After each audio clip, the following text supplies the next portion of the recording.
Is it? Did you? All right. So thank you, everyone. Thank you, everyone, for jumping ship, coming to Zoom this fast. And thank you, Alison, for sending out this link. We tried this reviewer workshop last year, and it was a great success. Some of you were there, some of you missed it. I missed it because I registered too late and I couldn't get in. So I ended up watching the video afterwards.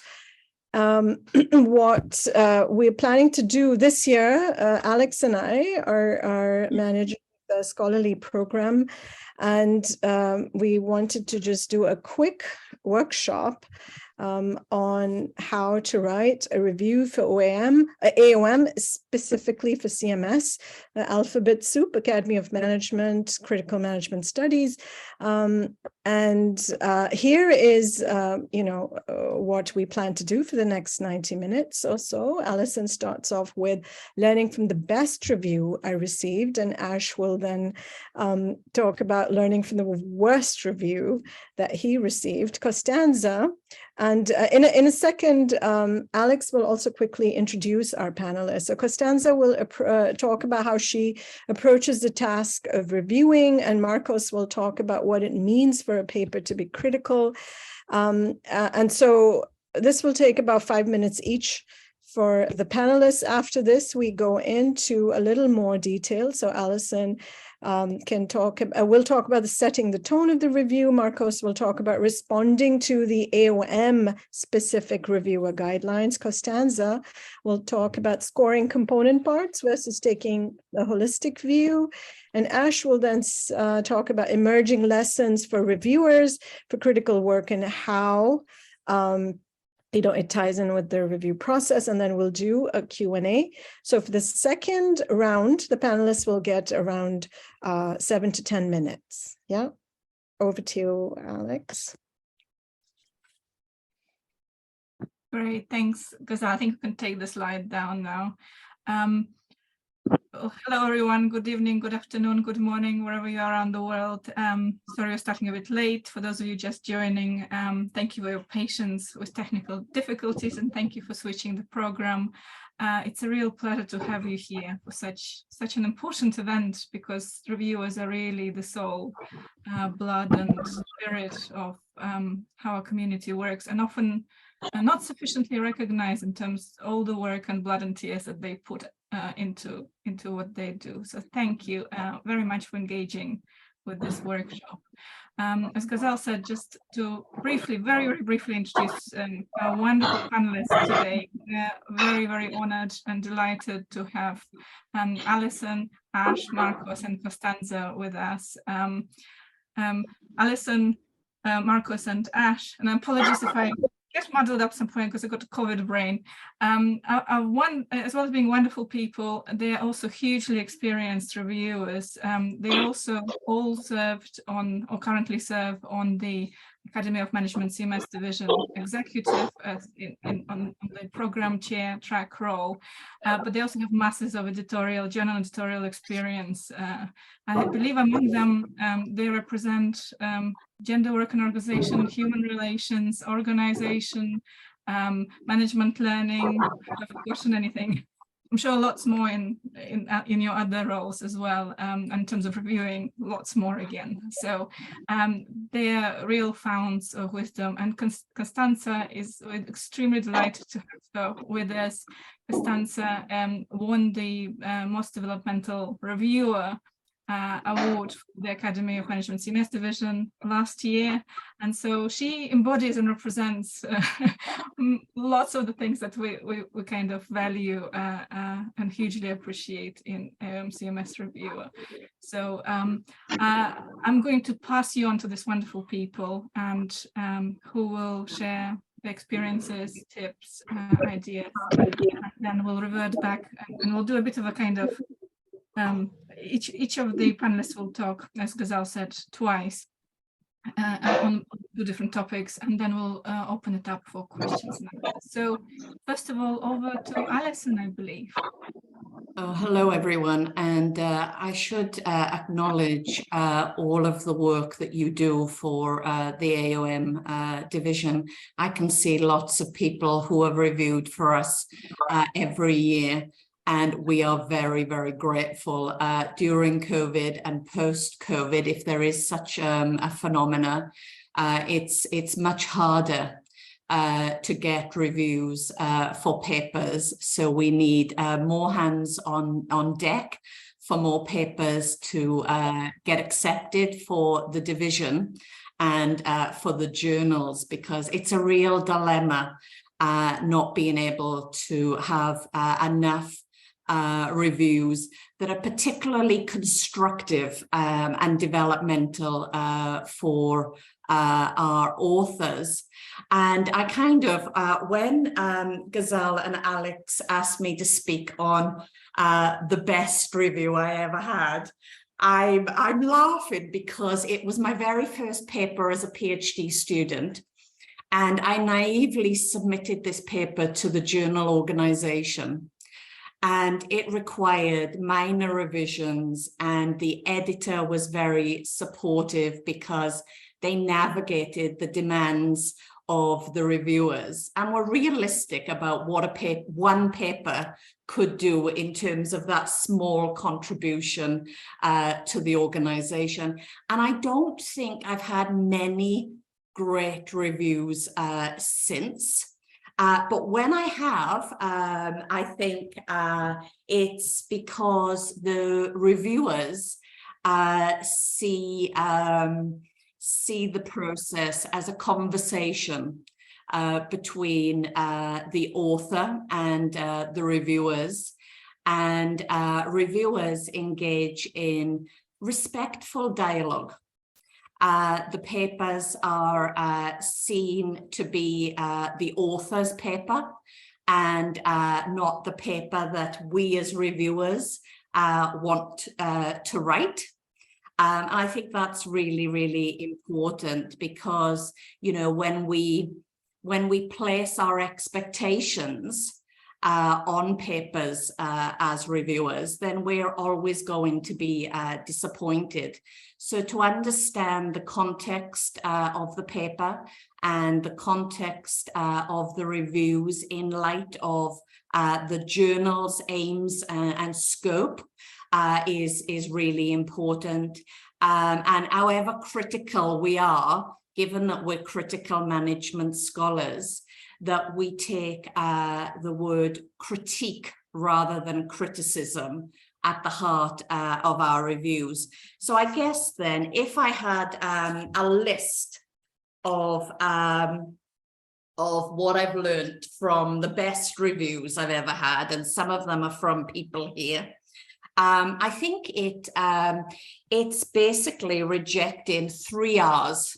And I'll look at my notes for this because you got me thinking. And I really want to be an Academy of Management type person. So I thought I would follow the number of R's. So I've got 3 R's that reviewers never do when they grade reviews. They never rant. They're never abusive. They're never overly critical of the work. They offer constructive commentary on theory, methodology, the tone of the paper.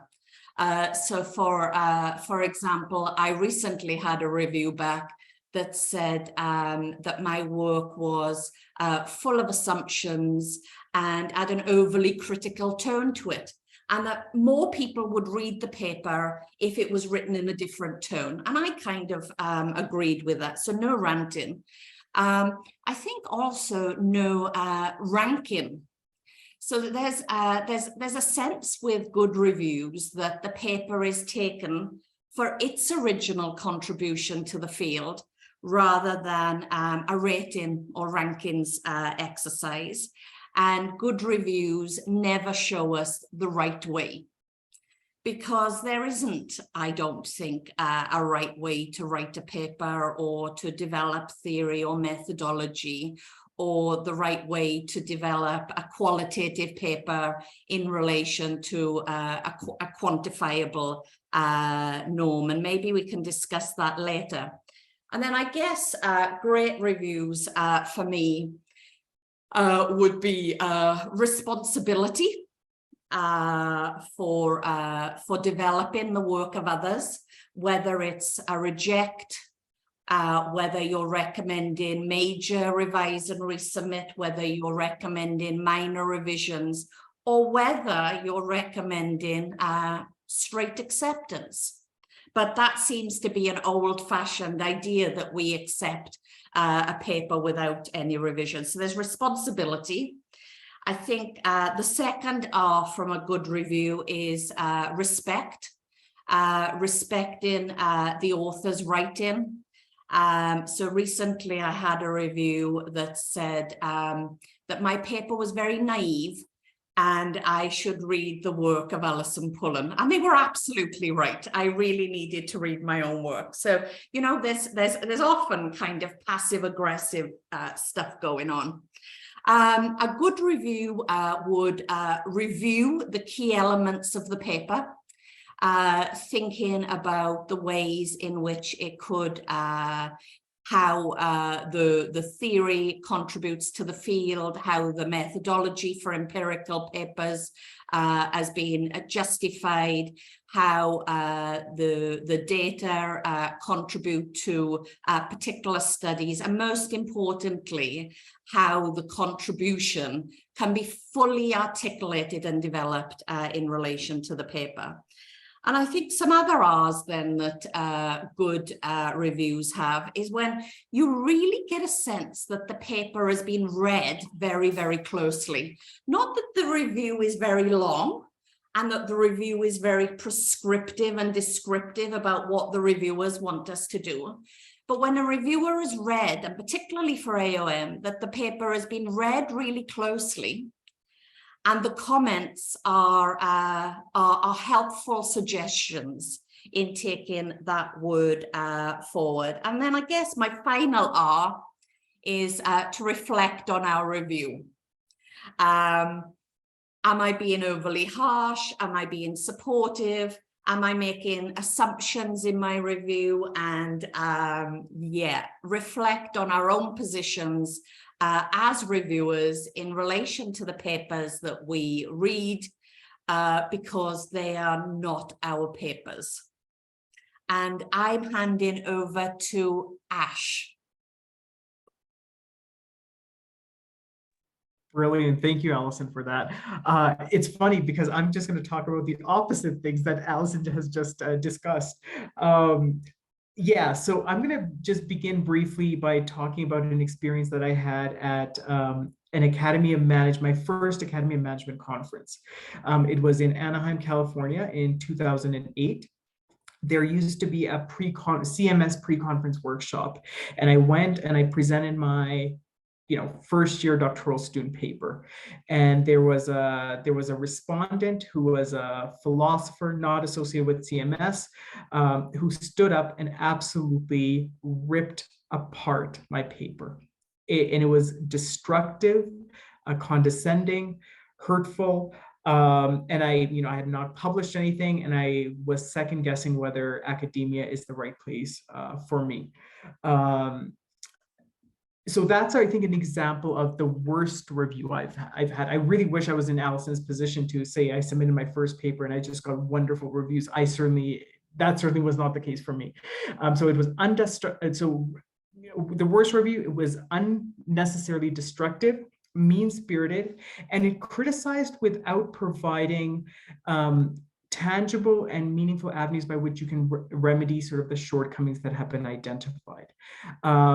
So what do I mean by some of these points? Unnecessary, destructive. So in my first paper that I published in Gender, Work and Organization, where Alison is now the editor-in-chief, was in 2016, and I wrote a paper on writing differently. And I'm just going to read a quote from that paper because I reflect on some of these very points. I recently had a manuscript accepted for publication in a special issue of a well-ranked non-critical business journal.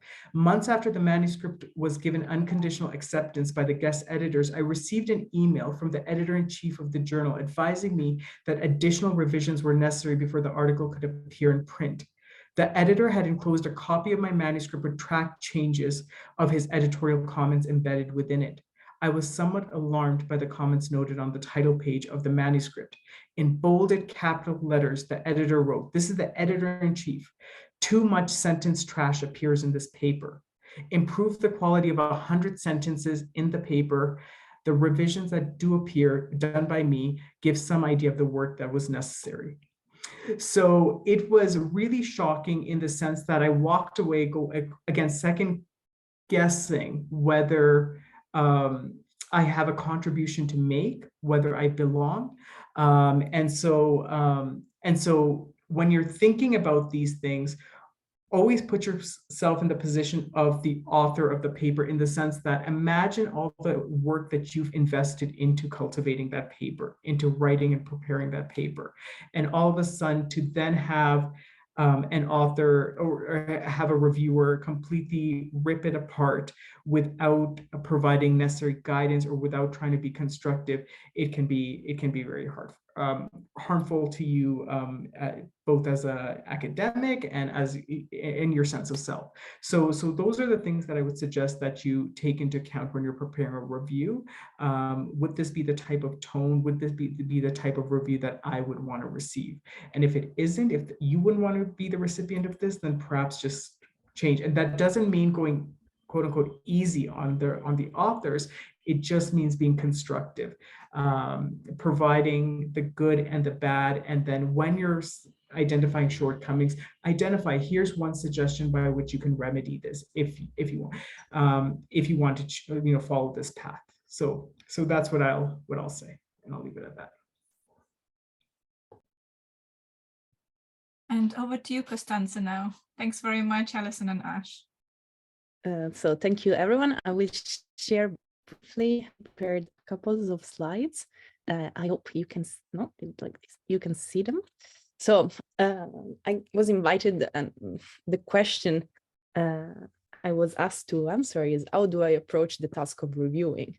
Well, first of all, starting from what Alison and Ash just said, what kind of review would I like to receive?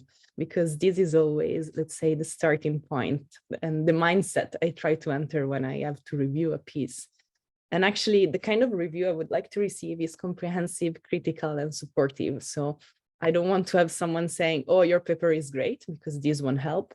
But at the same time, I don't want to have someone destroying basically your work, like the examples of Ash that makes me feel a bit scared of the world out there.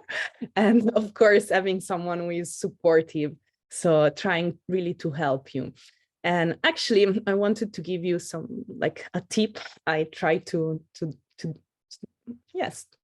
do every time I need to review. So I imagine to step in the shoes of the authors. This is exactly what Ash just said.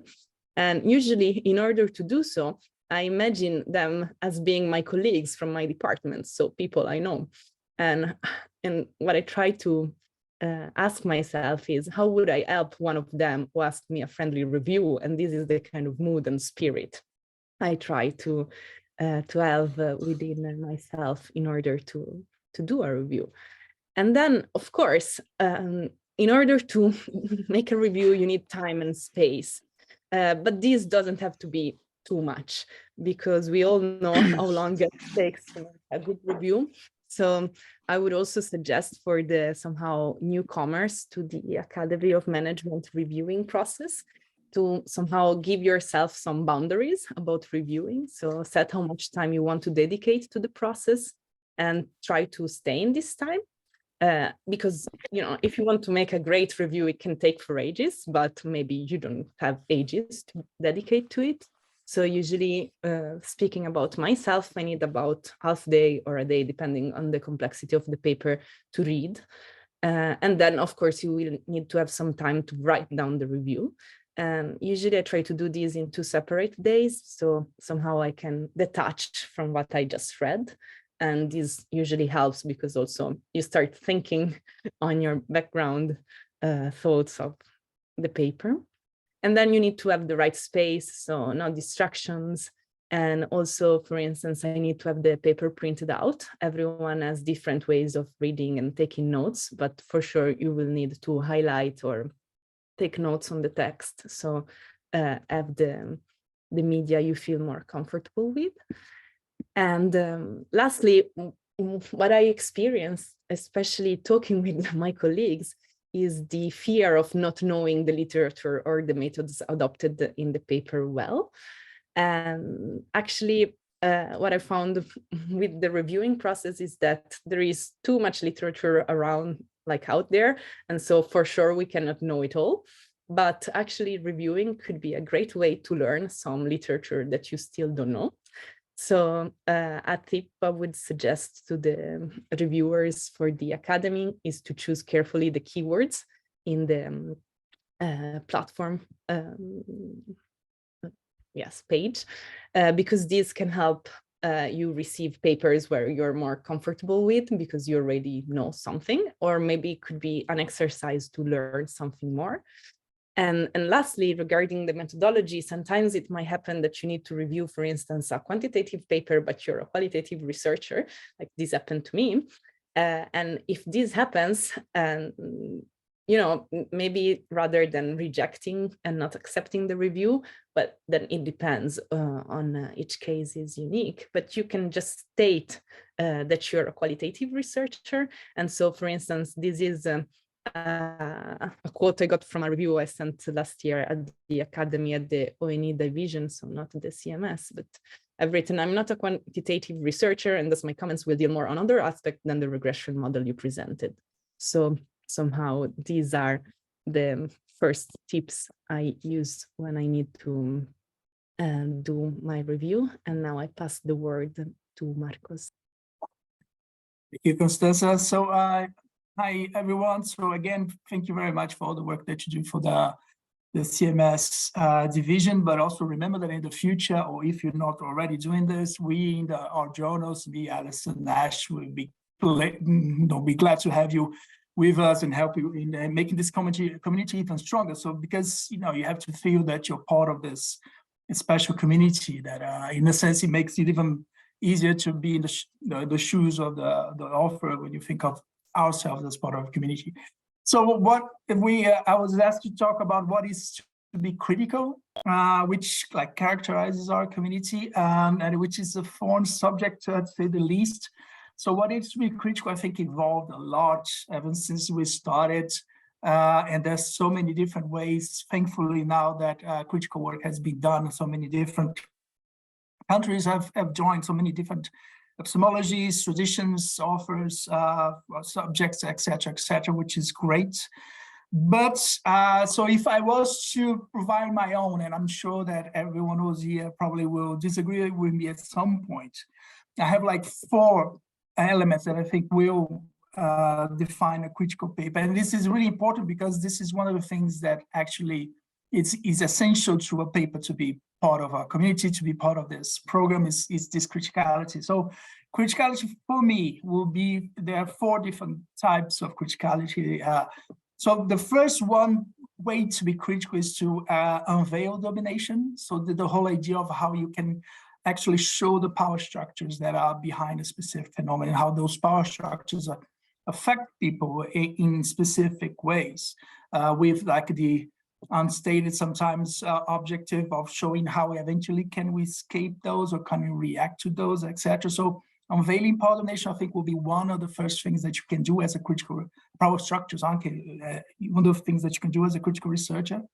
The second thing is showing resistance, actually. So how people actually resist those power structures, how they actually, the acts that they do to go beyond and to kind of resist those dominations. So it will be the second thing. The third thing is showing alternatives to what we consider to be the mainstream or the typical corporation. So the alternative organizing has been developed a lot in our critical work, but it's not only alternative organizations, but also it can be alternative practice, alternative knowledges, alternative epistemologies. So everything that shows a different way of organizing, different way to approach organizational practices, processes, structures, etc. It could also it's part of what we consider critical, and at least I consider critical. And the fourth thing, so we've been talking those three elements. normally can involve some methodology, some like work, but there's a fourth thing that is really important. I think it's also in the heart of critical studies, which is the idea that you eventually you're going to try to change that. So the fourth thing for me is actually creating emancipation of resistance space. So how action research. So the authors who actually engage with participants who actually try to carve this critical space in organizations, in every kind of organization. So for me, there's this four things. So unveiling domination, showing resistance, showing alternatives, and also trying to craft a different alternative critical space. Yeah. Thanks very much, Marcos. That's brilliant. And I do like the plug for journal reviewers as well. And I mean, it's very true. So I started, my first reviews were for the Academy of Management, CMS division, and then I progressed to journal reviews. And it is reviewing for the Academy is a really great learning point for developing as a reviewer, later as a journal reviewer. Just as you were talking, just before we go back through the panelists, just as you were talking, Marcos, about those 4 ways of being critical, I was thinking about the conference theme this year, which is putting the worker front and center, which actually sounds like a very progressive theme, and one that has been perfectly designed for critical management studies division on being critical.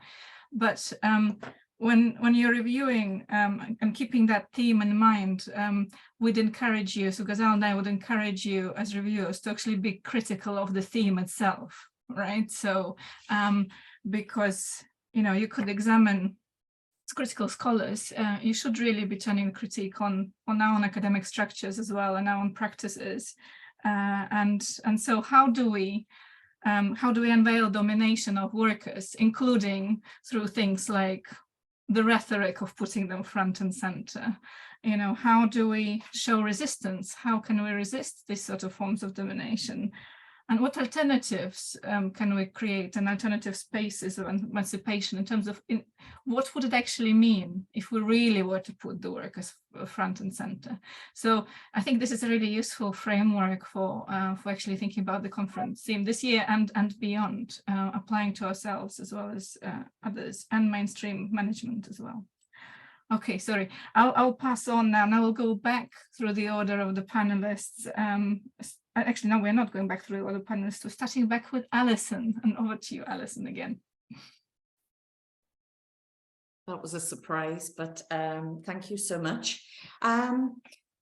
Before I was asked to talk about tone of reviews and to discuss length and depth of reviews. But I was reflecting, listening to my colleagues here this evening for me in Sydney about what would be the possibility if we started to think of reviewing as an exercise of belonging and solidarity. So back to that old-fashioned idea that, you know, this is about, you know, contributing to a community and discussing with our colleagues our contributions to the field for the betterment of the field. And that's quite difficult for some of us in environments where your rate of publication is assessed. So therefore, the more you write, and the more you write in top-tier journals, the more you can advance your career more quickly than others. But I was thinking about reviewing as this act of belonging, thinking carefully and reflecting whilst developing that critical review, as colleagues have already said. But I was also thinking about the ways in which when good reviews are read in thinking about the developing of our own work, there is this careful navigation between saying what we want to say about the paper and engaging with the paper on its own terms. And it seems to me that we need to be balancing a summary of the paper in terms of its contribution to the journal or to the division, and the judgments or the evaluations that we make in terms of whether it belongs or not. Because as reviewers, that's not really our job. Our job as reviewers is to offer thoughtful commentary and engagement on the contribution of the paper in relation to theoretical, methodological, and empirical contributions to the field. So I think as an editor, when I see unthoughtful reviews, it's because we're reviewing a lot of papers per year. We need to do them very, very quickly. We forget to put our kind, careful, and attentive hats on, and we start to make judgments about papers on the basis of whether this paper deserves to be part of this community or not. So I was thinking about whether, you know, I've got 2 reviews to do over the weekend, and I was thinking about what I would do differently reviewing these papers, when actually I don't think the papers offer a full contribution. And these are both papers that assume that previous work in the areas of organization studies and critical management studies specifically hasn't been done. So there is a kind of obsession with claiming the contribution to knowledge, the gaps in the field, and how unique this paper is. Whereas I was thinking, if we're thinking about the tone of papers, to actually work very, very closely with existing contributions to the field, both from within CMS and organization studies specifically, and in relation to the ways in which we work with interdisciplinary literature and bringing it into critical management studies in new or nuanced ways, is actually something that I think I'm going to listen to myself. But more specifically, I guess, let's deal with the easy one first. In relation to the length of reviews, I see everything from a short paragraph up to 5 or 6 pages. I think a 5 or 6 page review means that reviewer probably warrants co-authorship of the paper. That, you know, a review of that length it's taken on a different role than reviewer, but probably an in-depth review on a paper that needs substantial revisions is usually about 2 or 3 pages. And my colleagues, please join the conversation if you think that my estimates are out of order. I think what's really hard, though, in thinking about the length of our reviews is to show that we've taken this paper seriously and we've offered that thoughtful discussion. Some reviews go down to the level of proofreading and editing the paper. I don't see that the role of the reviewer, but that's certainly a short comment that can be made. But in terms of thinking about the depth of the review, I would usually start with a short introduction that summarizes what you think the aims and contribution are, rather than restating the aims and contributions that the author makes. I then evaluate the literature review or the theoretical contribution. I then ask questions of the methodology and the data collection if I'm unclear about some of the areas. I'm particularly keen these days on exploring the ethics of doing empirical research and whether authors have full ethical clearance for the work that they're doing, because I think that's something that journals in particular need to place more emphasis on. I also kind of raise issues of whether the papers haven't developed their analysis a lot. So what I usually see is that the literature reviews are really very good. Maybe there's some missing literature, but it's definitely not my job to cite my own publications in relation to doing a review. That's up for other people to say that of my work.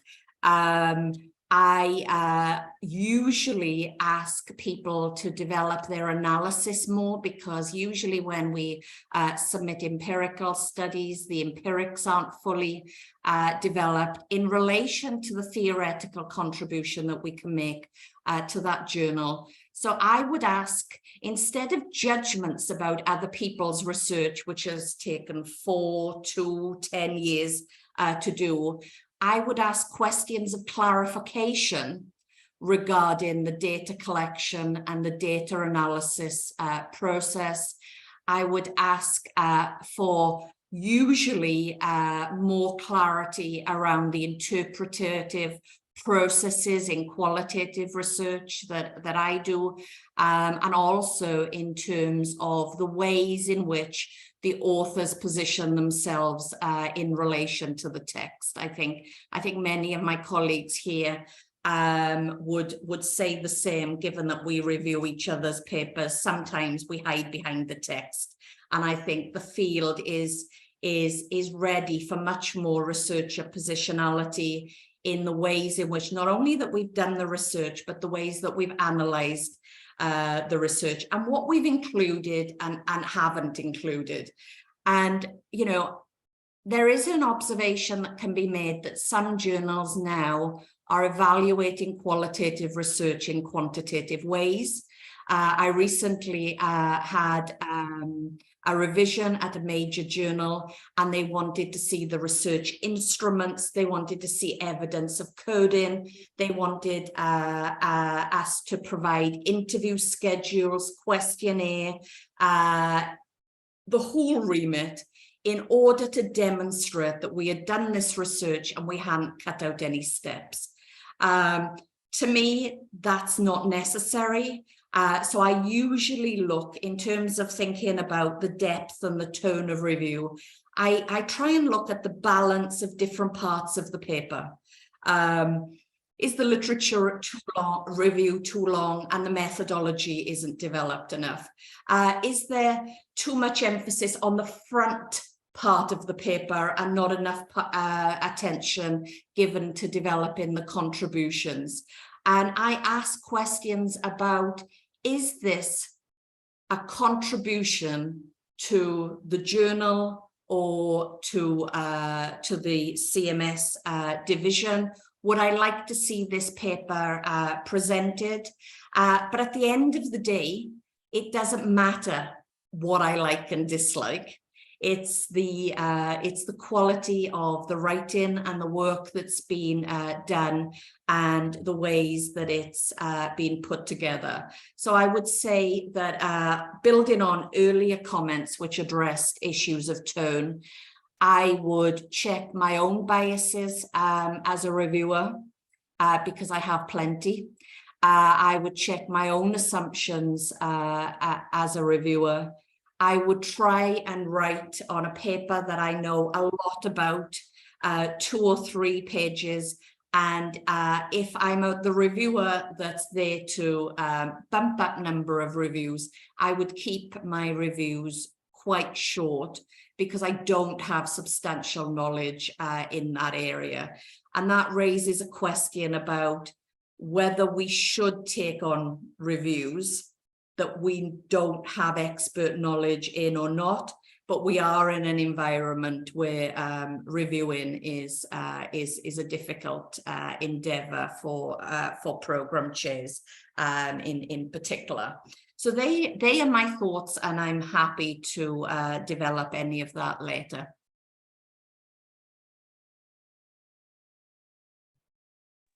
Thanks very much, Alison. And I think we're back to Marcus now. Yeah, so the second part is about how to respond to reviewer guidelines. So I think the first, confession I have to make is that I actually never read those before when I was reviewing so many for academic management. And as I went through, I said, okay, what are those reviewer guidelines, the famous reviewer guidelines? It was interesting because I actually thought they were really technical.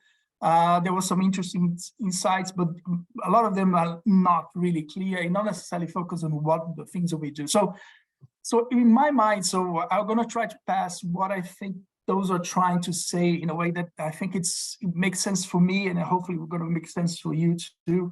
So one of the things I think, one of the basic assumptions that we have to carry with it is that we as critical scholars, we don't do mainstream work. So it means that kind of theories, but also kind of methods that we use are not the typical ones. In the review guidelines, we mentioned hypotheses, we mentioned other kinds of stuff that this is not us. This is not the kind of research that we do. So in terms of the way that I see this and the way that perhaps it can make sense, I like really the idea of the metaphor. I use it a lot, the metaphor of the story. So a few years, beginning my career, that I started to understand that in fact we are writers of nonfiction, ideally, but we are writers, so we're basically telling stories when we're writing the paper. So I actually see two types of stories that we tell, and that they have ideally to be connected. So the story suggests the idea that you have to have an argument that is clear from the beginning to the end. So it means that we have, in my view, like a theoretical story. And within this theoretical story, I think the other metaphor is the metaphor of the conversation. So the theoretical story has to make sense from the beginning to the end in terms of what kind of theories you use, but particularly who are you talking to. So I think one of the first things you have to look at is, Alison mentioned about position. So one of the things is which community you fit. So CMS is a big community. What part of this community are you talking to? Who are the people actually who will be interested in what you're trying to say? Who are those people that you actually use in the work to inform yours? So it's important that this is clear, and in a way that is not a shopping list. So the shopping list literature review will be the one that say, okay, this author said this, this said this, this said this, but does not make sense of the literature review. So how they talk to each other, what are the main things, what are the main trends, etc., and how do you feed on those? So try to, ideally try to see if the office is able to convey that. Of course, if they define what they mean by certain concepts, or if they use a definition by other people, and this is one thing that I have, perhaps others can jump in, but I normally try to avoid more than 3 concepts in a paper. And I suggest the students that I work with that they don't do that, because more than 3 concepts become crazy, as it's impossible for you to go really deep into the concepts that, if you go use multiple ones. So really limit yourself to 3 concepts that you actually can go make sure that they connect in a meaningful way, but also that you understand them deeply in a way so that you can eventually try to bring something new to this. And then, of course, show how you add to this conversation in a meaningful way. In terms of the empiric, so I'll come back to one thing that Alison said about the method. So there's something research that I've been doing for some time now about what we call objectification of qualitative research. So behind this objectification, so it's the idea that one of the things that happens is that the researcher kind of disappears on the background. And also that everything becomes kind of procedural.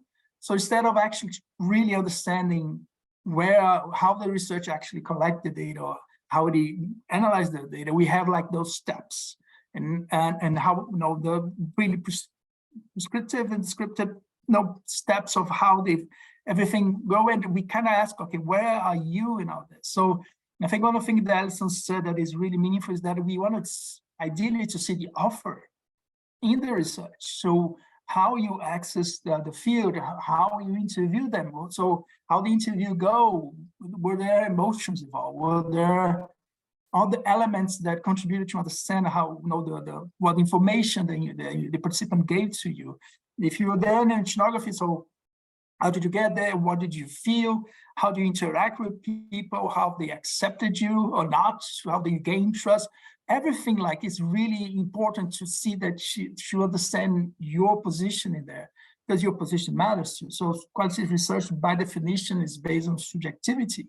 So put yourself out there as a critical researcher. I think it's really important that try to see that the author passes this idea that he was really there. And the same thing with analysis. I agree with Alison. Analysis also, we should be more present. And this idea also that you recommend the author, if he or she did not do that, that actually tries to position themselves, try to show that he or she was there and how he went through all those procedures. And so in terms of the empirics itself, so it's always the famous the famous show and tell on the idea that we love an interesting story is great, but we also love for you to tell us what exactly you're seeing, what you understand of it. So are there data alongside insights, or they're pure data, like pure descriptive, that we cannot exactly understand what they're trying to tell us? Or the other way around, are they telling us what it is without actually showing us what they actually saw in the field? So always this balance between your analysis, their analysis, and what they are showing us, and make sure that those are balanced enough that you can understand that. And finally, of course, in terms of the contribution, make sure that when you talk about the contribution at the end, that they are actually connected to the empirics and to the theory. So a lot of times the author started with a theory or went up with a different one that they try to contribute to a different literature altogether. So there's this disjointment that should not be there. But I think mostly, is it really interesting? Is it really interesting? Do you want to read that? Do you think that that the empirics are interesting at the way that a series it's interesting? Does it catch your eye when you're reading this? So that's something that Patricia Zanoni, the other coordinator of our organization, coordinating chief of our organization, said last year. That it was interesting that one person asked, okay, how many interviews should you have? Is 200 interviews enough? And and at the point she basically said, okay, if the 200 interviews are boring, it doesn't matter if there are 200. The thing is, we want interesting stuff. We want interesting ideas, interesting stories to be told. So this is pretty much, I think, the way that you can look at this in terms of like the coherence. Does it make sense? Is it interesting? Are you in a conversation? Do you put yourself in the story that you're telling? And is it interesting? Does it really bring something interesting for our community to hear? And just one last thing before I pass on is that, so I also mentioned something about proofreading. We mentioned this last year, and this is really important. Please don't do that. And remember that, thankfully, one of the great characteristics of the CMS community and the CMS division is that we're extremely international. And a lot of international students, including in this room right now, in this Zoom call.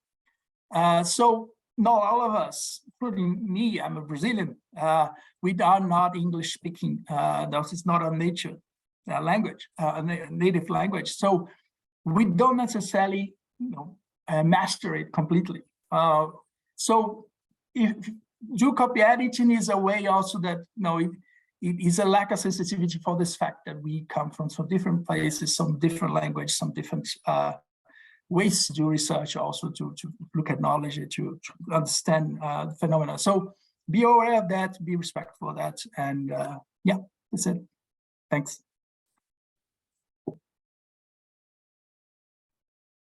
Thanks very much, Marcos. That's brilliant. And over to you, Costanza. All right, let me share again the screen. I was asked to try to answer to this kind of complex task. So scoring component parts versus taking a holistic view of the paper. So first of all, a small recap. So we all know that papers are structured in a way that looks alike in every subdiscipline. The component parts basically are each of the sections, while the holistic view looks at the whole paper. how to mix and merge these two forms of reviews. So what I do is just read and highlight the parts of the papers. At least what I try to do is try to really think of what I do in the process. And when I need to make a review, I try to read the paper all along. So following like all the parts in their order, as Marcos and Alison just said, this idea of coherence is important. So if it's not like when you need to read maybe your study for writing your own research, this time you need to review. So you cannot just read the introduction and, you know, the findings and the discussion. You really need to go throughout all the story and try to see what is the point that the authors want to bring forward. So the famous contribution or the so what of the paper. And usually when I do this thing, I try to highlight the strengths, weaknesses, I make notes, comments, and look at parts that look interesting or instead that are quite confusing. And I also look for incongruencies, because usually there is where maybe the authors wanted to say something and then say something else, or maybe they are the parts where the authors can strengthen their work. And usually I highlight or note down these things, because when then you need to write your own review, this is quite of an aid. And then I go back to the imagination exercise of getting into the shoes of the authors. And I try to ask myself, so what did they wanted to do? What did they actually do? Are there discrepancies? What parts support or confuse their aim and objective? Because maybe they declare something and they did something else. And I always think that as a reviewer, the objective is really to support them in clarifying their contribution and possibly helping them to strengthen it. So usually a very practical thing I do is to look back at the paper objectives and premises that usually are in the abstract or the introduction. And I try to see what the paper aimed at doing and what actually was done in the paper, and use these as references for the review discussion. Indeed, following what Alison suggested before, thinking about how I structure my feedback to include these component parts and the holistic view of the paper, I always try to say what for me it was, you know, the purpose of the paper, although the authors might say it was something else. And actually this is usually done in the first part of the review. Usually it's about 1 page long, 1 word page long. So the first part as a sentence with your positioning as a reviewer, maybe, I don't know, you need to review a paper on the, indigenous issues, and you're not an indigenous reviewer, so you might state this at the beginning. Then you write a short paragraph with the strengths and weaknesses of the paper, and then a sentence or two on the possible development the paper can take. And then a second part where instead I try to focus on each section, so writing down what are strengths or weaknesses of each section. And actually, sometimes it's very hard to write this famous sentence or two on the possible development avenues of the manuscript. So what I do if I have no clear ideas, I just try to do the second part. So I look at, again, all the sections, and then I go back and think about the suggestion, a constructive suggestion I can give to the authors. And to conclude, some small extra tip I find useful in doing the review process is, well, to write a review as a letter directed to the authors. This also helps in humanizing the person who will then receive it. And especially when you criticize or I find something wrong in the paper or that is totally not clear, I tend to add the page reference or use the verbatim from the text, because this shows somehow the authors that you really try to understand their point. And so it's not like, oh, this concept is not making sense, but actually you say, look, this sentence makes no sense. What were you trying to say? It's somehow better also when you imagine yourself receiving this review. And also sometimes it happens, especially at the Academy of Management, when you need to review, you're in doubt about reviewing certain things. For instance, if you need to review a symposium, it happened to me last year, and maybe you never have done it before and you don't know how to start. Well, I would suggest ask for help. You're not alone in your department, so probably some of your senior colleagues already reviewed something like the thing you need to review and can give you some advices. So that's it from my side, and I pass the word to Ash. Yeah, thank you for that. So my colleagues have covered much of this, so I'm not gonna go over it again, so as to not be redundant. I'm just gonna mention 2 points. One is to underscore a point that I think Marcos raised concerning, so the question I've been asked to answer is emerging lessons for reviewers for critical work, and how does it feel to be reviewed? So first, CMS, very international division. There are a lot of folks who are based in the global south who or otherwise who English is a second language or a third language, and as such, you know, I would strongly encourage, to the degree that it's reasonably possible, to focus on the ideas rather than the writing itself. So if the ideas are good, try to work with the authors to sort of help develop and advance those ideas. And that's part of our initiative to be more inclusive. And then finally, I'll also mention, don't expect the authors to have written the paper you would have written. So try to work from sort of the ontological and epistemological assumptions that they're starting with. I often, and I really struggle with this, right? I often begin writing reviews saying, you know, you should consider doing this, you should consider doing this. And then when I pull myself back, I go, I would have done those things. But that doesn't mean what the authors did or the approach that the authors took is problematic in and of itself. So just step back a little bit and try to, yeah.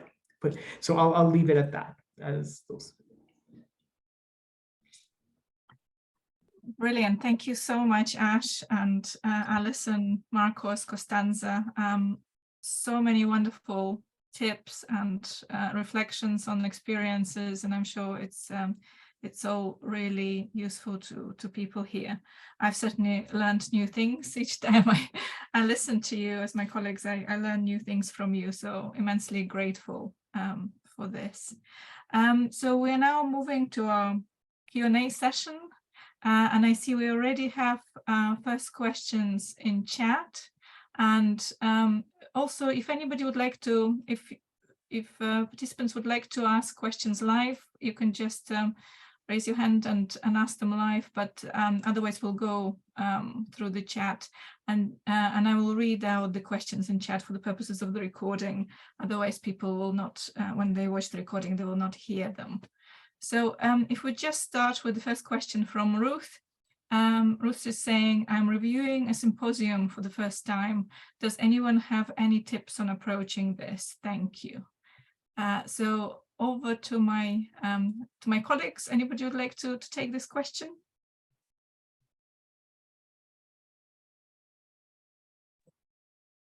So really quick, I have the opportunity to review some symposium in the past. So the symposium, the way that I understood it is, it's much more about trying to understand if, first of all, if it's well organized, if it makes sense for the subject that it's covering, in particularly if it will attract a good crowd. So that's the whole idea of the symposium. Is supposed to be like a space for like discussing new ideas or bringing new objects and try to like discuss, you know, what is the recent, let's say, recent ideas around something like this. So if it addresses the CMS community, if it's critical, if it brings something valuable, if it has good people involved in it, good people that have not necessarily senior people or known people, but people that have interesting research around it. Yes, I think that's what you need to take a look at.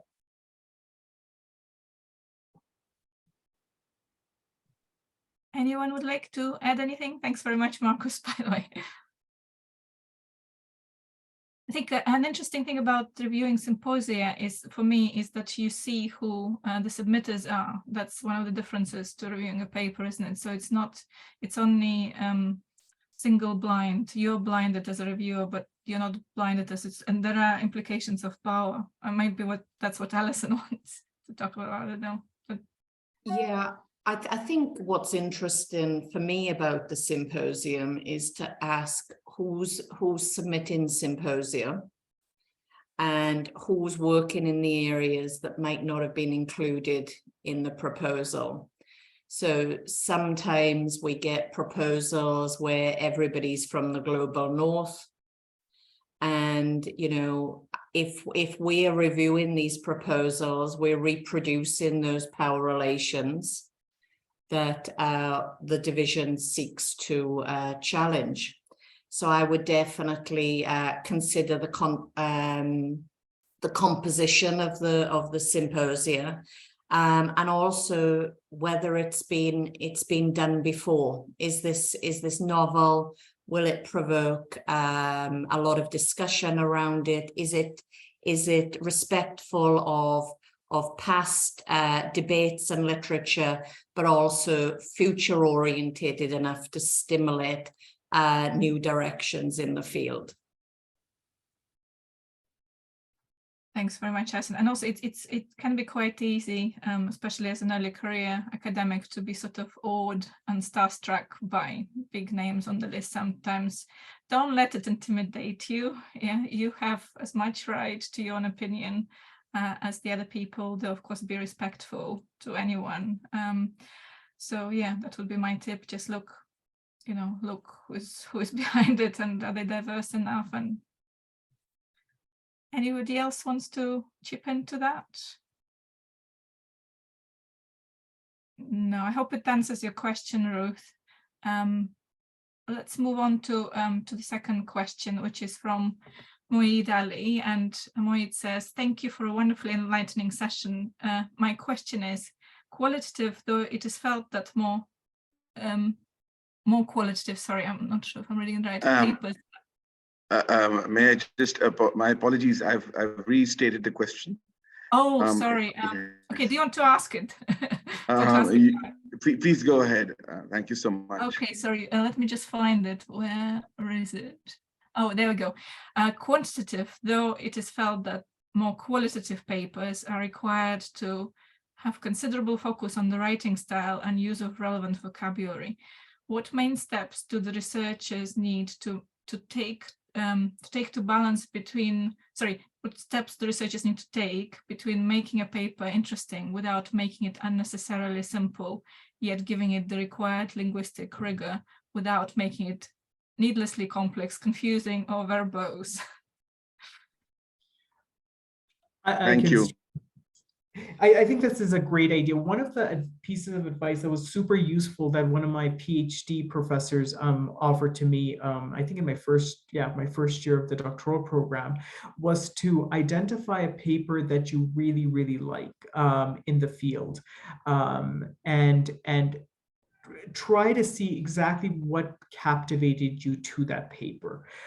So there's a lot of storytelling element, and if you're able to sort of understand exactly how a paper was constructed, a qualitative paper was constructed, how the story was told, how the narrative unfolded, it will provide you with sort of a good template to begin to sort of use for your own data and to apply to your own data. So for me, I distinctly remember it was, I started in 2006, a paper by Karen Lee Ashcraft had come out in one of the academy journals, and I was like, oh, this is really, really fascinating.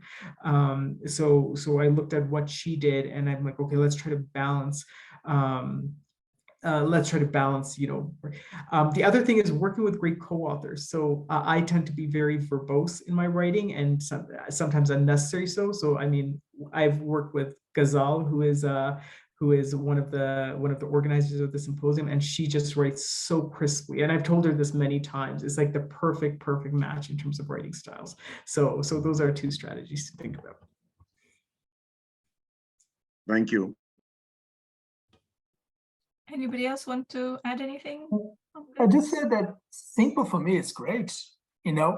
I really like, so based on what Ash just said, which I think it's really good. So basically, I like the papers that I have a pleasure reading it. And normally the verbose ones, of course, there's some great verbose authors out there and that we really like reading, etc. But I really like a straightforward paper that tells a story without being simplistic. So being simple in the sense that it's direct, that it tells a story, that it positions itself well, that it's interesting to read, that gives pleasure to read. I think we should put more pleasure into the work that we do, what we write and what we read, basically. Thank you so much. It's a bit like with when you're reviewing, you want to write a review that you wouldn't mind receiving yourself. It's a bit like try to write a paper that you wouldn't mind reading yourself and enjoying it, right? But it is quite a craft, and you develop and hone it over time. I'm certainly still learning. Thank you. Okay, I hope it helps. What else? I'm just looking through the through questions. Okay, so Sehab Zareen is asking, I want to ask whether a reviewer comes in direct contact with the author of the manuscript during the review process. I can see all colleagues shaking heads. No, that's the whole purpose of the double-blind review. Even for symposia, you're still blinded as a reviewer. But that's not an excuse to be rude, right? I'm sure you wouldn't be, but there's that distance created. Alison, you look like you might want to say something. Sorry. Oh, no, Mr. No, I was reading the comments and thinking how much I'm learning here. If I had one thing to say in relation to reviewing for the AOM division, I think, and this might lead into a question from Guy here, is I keep my academy reviews quite short. So I focus on, is this a good fit with the conference? And then what useful suggestions could people take on board if they wanted to develop the paper before the conference? But I don't write reviews on the basis of developing that paper for publication, because I assume that paper is just a conference paper. Thanks very much, Alison. Let me read out the question from Guy for the purposes of the recording. Guy Huber is asking, does the number of pages in your response relate more positively to whether you see something that can be developed? When I view the paper more negatively, I tend to write a shorter review. For those that I view more positively, I try to explain how the author might develop the aspects I like. Because my immediate reaction to this, oh, that's good to know, because then if you, as an author, right, because then you're getting a long review and you go, oh, they want me to change this and this and this and this. But it's actually, that's quite a positive way of looking at it, saying, actually, you tend to engage, be more enthused by contributing to papers to see more positively. Would anybody else like to say anything about, in relation to Guy's question? Maybe you, Costanza. Well, actually, I wouldn't count the number of pages because, again, as Alison just said, my reviews as well for the Academy are maximum 1 page, 1.5 pages, if it's really, again, probably it's true. If I find myself more in tune with the topic, maybe I have more to say, so probably I write a little longer. I don't know if it's a question of liking the paper. It's more about knowing the subject in my case. Sometimes you really know nothing, so you have nothing more to add rather than what you just read. So, but again, I wouldn't write too many pages for the Academy as well. I think they have to be feedback for, transforming this conference paper potentially in a journal submission. So it's a work in progress. Probably by the Academy itself, the paper will be something else already. So it's more a feedback, again, as you would give to a colleague before, I don't know, a meeting you have internal at the university. I'm just so glad that Alison and Costanza both have mentioned this point, because I just told one of my recent PhD graduate who's in this room that, yeah, the Academy of Management conference reviews can be a little bit shorter than you would do for a journal. So I'm glad that the advice has been consistent here. And I guess if I can add, there's a piece here from Amanda about if the question is about different format of pieces like essays or narratives, and I would add conceptual papers, how would you understand the acceptance of this kind of format within the field? And how do you think reviewers should engage on those pieces? And I would add, you know, connecting to Guy's point, that sometimes I write how that paper makes me feel. If it's a narrative that is designed to be more of a writing differently style paper, I would write a response about how the paper or piece of writing impacted me. But also in conceptual papers, I would offer some thoughtful responses rather than a review of the paper. So I would try and embody the style of the paper in the style of the response that I make. Absolutely. And personally, those are my favorite type of papers to review, because they're interesting and they're different. To be honest, often they're easier to read as well than the kind of very heavy traditional academic writing.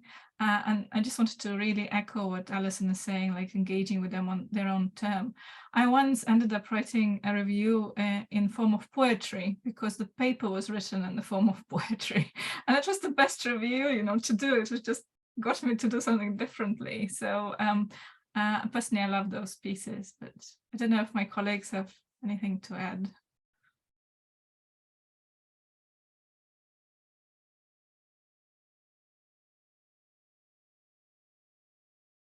No, okay. Well, we got the next one from Umbreen, who's saying, that has all been incredibly helpful. Thank you to all of you. For those of us a bit early in our academic journey who haven't reviewed yet, how much does this AOM review differ from reviews for journals? I think this is a question spot on for our journal editors here, who also been AOM chairs. I mean, I can begin. I mean, just the quality of the papers, generally speaking, at journals will be a lot better, in part because editors, like papers that are submitted that are quite weak and underdeveloped, it is the editor-in-chief's responsibilities to desk reject those papers, right? So like it will never see the eyes of reviewers, especially if you have an attentive EIC. Whereas, you know, much of the papers that are submitted, many of the papers that are submitted to AOM, it is works in progress. And it is like, I sometimes jokingly say, I feel so much better about my research when I'm doing the AOM reviews, because I realize that other people also have works in progress, much like I do, right? That it's not fully developed, it's not fully developed. So the quality will be sharply different, most likely.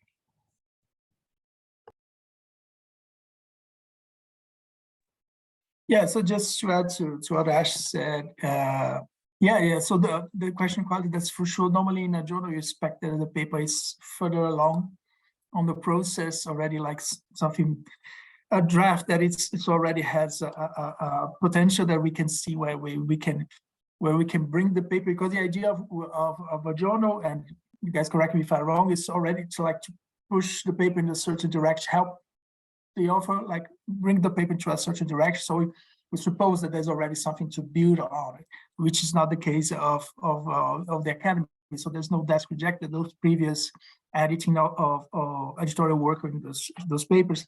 And the second thing also is that one of the great things is that there's our journals, like Ash's, Alison's, and mine, we have a specific editorial preferences, let's say. The journal fits into a specific topic or fits into a specific kind of work, etc., etc. The Academy of Management doesn't have that. So, but basically, the only thing to really fit into the Academy and the CMS division is to be critical. Even then, we would probably going to receive some papers that are not necessarily critical. So you have much more variety in terms of topics, of themes, of type of papers, and also type of subjects that will be touched upon, the empirics, etc., etc. So yeah, I think that's pretty much it. I see Richard there, and Richard's been through this whole thing last year. Richard, do you want to add anything? Well, why don't, if I speak from my experience of having done your role and Alex's role, that there's nothing better than hearing from reviewers that they are unable to complete an assignment, and much better to know now than to find out at the end of the process. So things come up and we can't commit to those things that we might hope to do, and communicating that with people managing the review process is really helpful. So that's a really boring thing to say, but it might make your lives a little better. But I've enjoyed listening in to the brilliant presenters and the insightful questions as well. So thanks, Ghazal and Alex and everyone. And equally, I want to give a big shout out to Richard and also to his co-chair, Caroline, who actually introduced the initiative of these reviewer workshops last year, and we're following in their footsteps this year. So thanks very much, Richard, for starting this initiative. Sorry, Alex, can I add something really quick? Because I see that we're going close to. So one of the things I want to, thank you very much all the reviewers who are there. We could not have done this without you. But one of the things that I think might be a good way to approach this is that I actually, this is me, I really think that a review process, act as a review, is an extremely tremendous learning moment. You know, you learn what to do, what not to do. You learn what kind of new theories and new subjects are out there, new methodologies are out there. So I learned a lot by doing reviews. I think this is one of the great moments that I have. I really have a pleasure of looking at different people's research and what they bring. So I think it's try to really have fun with that. I try to really enjoy, having access to all those new ideas, whatever quality they are. They always bring something new that you never heard before in your life, and will eventually make you grow as an academic as a whole. So the review process is a great moment. I think as an academic, we should enjoy that. But again, thank you very much for doing that.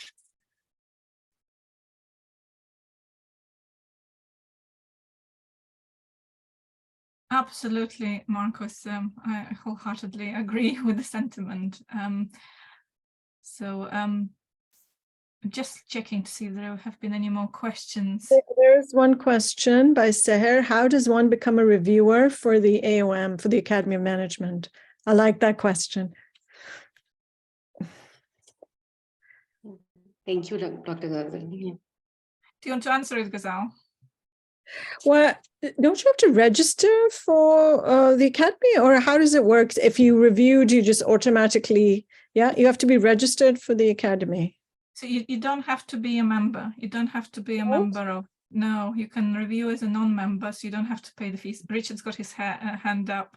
Go ahead, I just put a link there in the chat, which I think should take people through to be able to sign up.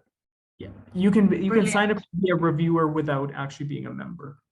Yeah, and you can still sign up. So Ghazal and I have done the first sweep of allocating reviewers to papers, but we're still getting new reviewers signing up, and we still don't have 3 reviewers for each paper, so it would be really helpful for my people to sign up at this point and to be able, because ideally we'd prefer to have 3 reviewers. And as Richard mentioned, sometimes people can't review papers, and it would be still great to have more reviewers. So do follow Richard's link and sign up if you haven't yet. Thank you, Richard, for sharing the link. Thank you so much.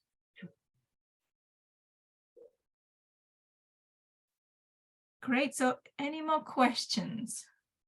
Just keeping we're nearly out of time, but we probably could fit in one more if anybody's got one last question.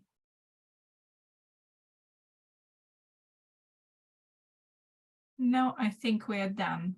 So in which case, I just want to say a big thank you from the bottom of my heart to our wonderful panelists again, Alison and Marcos and Ash and Costanza, and to Gazelle for leading and organizing this workshop, and to Richard and Caroline for starting the initiative, and to all of you wonderful participants for your insightful questions and thoughts as well. Thank you for being interested in reviewing for the Academy. We completely rely on you, and you're part of our community, and we hope to see you at in Boston if we can. If COVID or other things get in the way, we hope to see you on other occasions, whether online or face to face. Would you like to say anything, Gazelle? In I just want to thank Leela for all that she's done behind the scenes, and as she has been tweeting away while we were in this workshop. So yes, thank you, Leila. Absolutely, thank you so much. I'm sorry for forgetting, because you're like an angel behind the scenes, Leila. We don't see you, but things happen as if by magic. But it's not magic; it's your hard work. So thanks very much, also from me. Thank you. Okay, in which case we're going to say thank you very much, and take care, look after yourselves, stay safe, and stay well. Thank you. Bye for now. Thanks a lot.